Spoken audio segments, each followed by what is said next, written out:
그 유령은 스스로 목을 조르고 있었습니다. 믿을 수 없을 만큼 기다란 혀로요. 2023년 경주시 남산 자락의 해몽령. 그곳에서 목격된 괴이한 장면은 1000년 전 비명에 죽은 한 왕의 이야기로 이어집니다. 시공을 초월한 공포가 한 왕의 비극적인 운명과 맞닿아 현대에 되살아난 것입니다. 해몽령은 예로부터 이상한 이야기들이 떠돌던 고개입니다.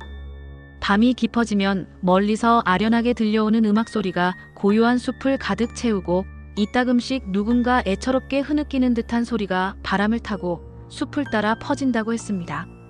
주민들은 이 고개를 지날 때마다 알 수 없는 오싹함을 느꼈고 불길한 기운이 감돈다고 수군거렸습니다.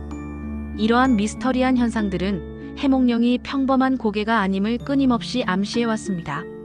그리고 그 고개 아래엔 조용히 잊혀진 고분 하나가 자리에 있습니다. 일성왕릉이라고 불리는 무덤. 언뜻 보기에는 평범한 왕릉처럼 보이지만 그 속에는 오랜 세월 동안 잊혀진 비밀이 숨겨져 있습니다. 하지만 진짜 주인은 다른 인물일지도 모릅니다. 신라의 제55대 왕, 경혜왕의 능으로 추정되는 이곳은 단순히 오랜 무덤을 넘어 천년의 한을 품은 역사의 현장으로 우리를 인도합니다. 경상북도 경주시 배동, 남산의 북서쪽 구름 끝자락에 자리한 이 왕릉은 1971년에 사적 제222호로 지정되었지만 그 안에 숨겨진 이야기는 아직도 사람들의 입에서 입으로 전설처럼 전해지고 있습니다. 경주로 전근 온 김현수 씨. 그는 근처 절의 스님이 해몽령은 가지 말라 충고했음에도 운동 겸 매일 그 고개를 넘곤 했습니다. 스님은 알 수 없는 표정으로 해몽령의 음산한 기운에 대해 경고했지만 김현수 씨는 대수롭지 않게 여겼습니다. 해몽령은 지명 그대로 깨의 눈처럼 생긴 바위가 있는 고개로 예로부터 영험하면서도 동시에 불길한 기운이 서려 있다고 전해지는 곳입니다. 김현수 씨는 매일 아침 상쾌한 공기를 마시며 이 고개를 오르내렸습니다. 그의 일상은 평범했고 미스터리한 일이라고는 생각조차 해본 적이 없었죠.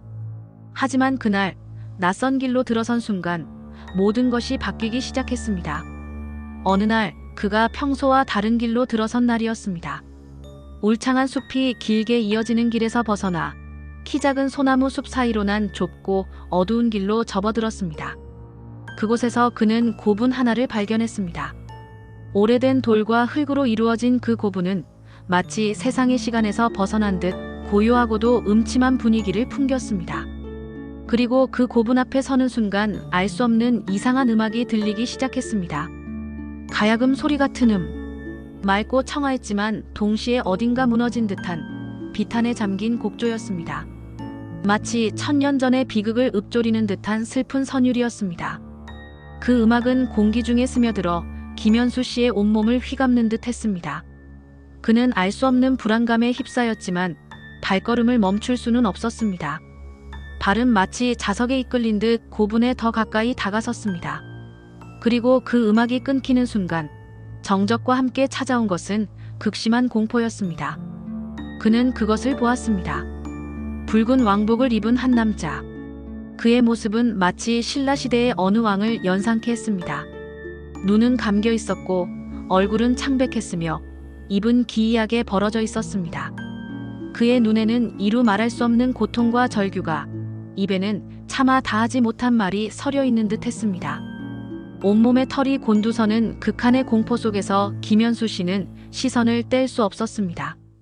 그리고 그 벌어진 입에서 믿기 힘든 것이 나왔습니다. 피로 물든 듯한 혀.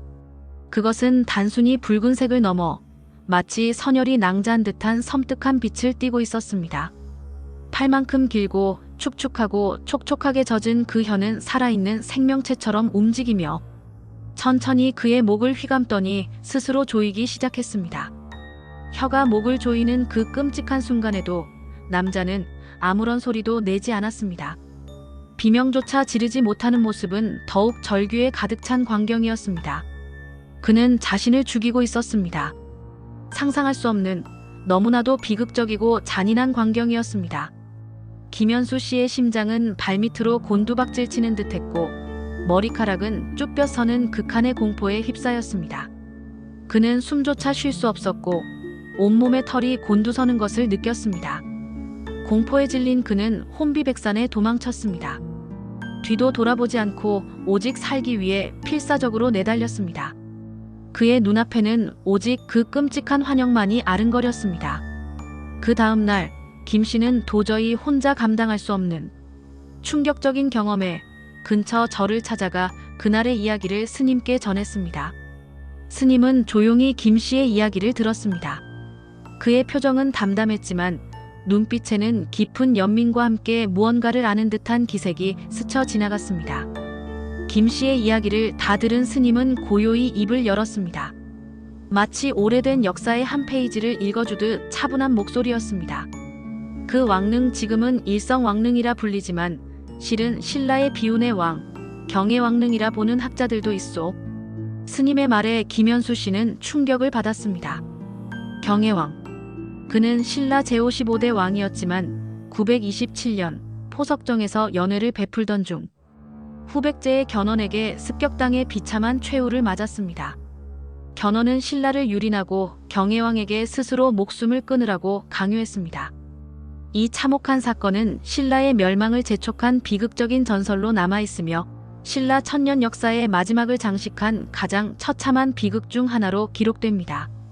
스님은 이어 말했습니다. 일부 기록에 따르면 그는 목이 졸리기 전에 혀가 잘렸다고도 전해집니다. 비명을 지르지 못하게 하기 위해서였다는군요. 김현수 씨는 스님의 말을 듣는 순간 전날 밤 자신이 목격했던 그 끔찍한 광경과 섬뜩하게 겹쳐지는 것을 느꼈습니다. 피로 물든 듯한 길고 긴 혀가 스스로 목을 조르던 모습. 그것은 단순한 환상이 아니었을지도 모릅니다. 오히려 1000년 전 그 왕이 겪었던 고통이 시공을 초월해 재현된 것이 아닐까요? 고분 앞에 섰을 때 음악이 멈추고 공기가 바뀌는 느낌이 들었다는 증언은 김 씨만의 것이 아니었습니다. 해몽령은 삼국사기에도 경혜왕을 장사 지냈다고 기록되어 있을 만큼 예로부터 심상치 않은 기운이 감도는 곳으로 알려져 있습니다. 현재 경혜왕릉으로 알려진 무덤은 해몽령에서 다소 떨어져 있지만 일성왕릉은 해몽령에 훨씬 가까이 위치해 있어 실제 경혜왕릉일 가능성이 높다는 학설이 제기되기도 합니다. 이러한 사실은 김현수 씨의 경험이 단순한 우연이 아님을 시사합니다. 역사 속 비극이 아직도 그 자리에 생생히 남아있음을 증명하는 듯합니다. 지금도 해몽령을 넘는 사람들 중 누군가는 이상한 음악을 듣고 누군가는 숨이 막히는 듯한 느낌을 받는다고 합니다. 한밤중에 해몽령을 지나던 이들은 설명할 수 없는 냉기와 함께 마치 목줄이 조이는 듯한 갑갑함을 느끼기도 한다고 합니다. 어쩌면 그 무덤 속 아직도 비명을 삼킨 왕이 잠들어 있는 걸까요? 경혜왕은 자신의 억울하고 비참한 죽음을 1000년이 지난 지금도 한풀이하듯 해몽령을 지나는 이들에게 그날의 비극을 생생하게 보여주고 있는 것은 아닐까요? 그의 절규는 영원히 해몽령에 스며들어 이 고개를 지나는 모든 이들에게 알 수 없는 공포를 심어주고 있는지도 모릅니다. 과연 그 왕의 혼은 언제쯤 평안을 찾을 수 있을까요? 이 이야기는 실화일까요? 아니면 당신의 상상일까요? 우리는 미처 알지 못하는 역사의 빈틈 속에서 어쩌면 우리가 생각하는 것보다 훨씬 더 깊이 박혀있는 진실을 마주하고 있는지도 모릅니다. 혹은 우리의 상상력이 만들어낸 공포가 그저 과거의 비극에 투영된 것일 수도 있습니다. 하지만 한 가지 확실한 것은 경혜왕의 비극적인 최후와 해몽령에 얽힌 이야기는 여전히 많은 이들의 마음속에 깊은 여운과 함께 풀리지 않는 미스터리로 남아있다는 사실입니다.